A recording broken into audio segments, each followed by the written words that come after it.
Progress monitoring is one of the most powerful tools teachers can use to improve reading outcomes. I'm Stephanie, and I support educators to get better reading results by using the science of reading. I want to give you 5 tips for improving your use of progress monitoring with your students. First of all, think about the frequency of checking in and collecting progress monitoring data based on the intensity of the instruction or intervention that your students are getting. Students who are the farthest behind should be getting the most intensive support.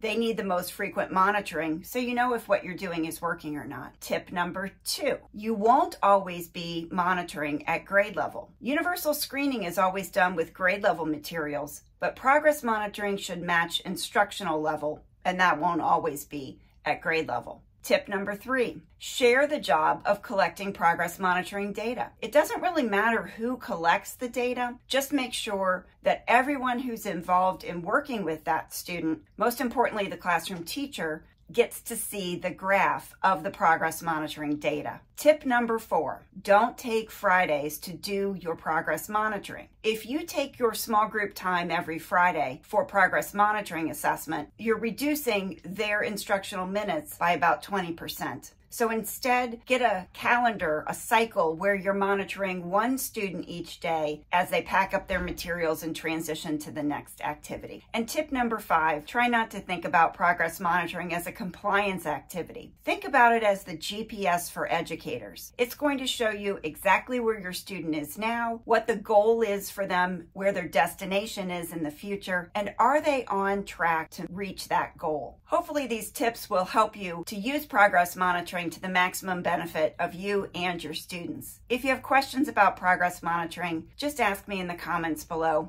I'm happy to help.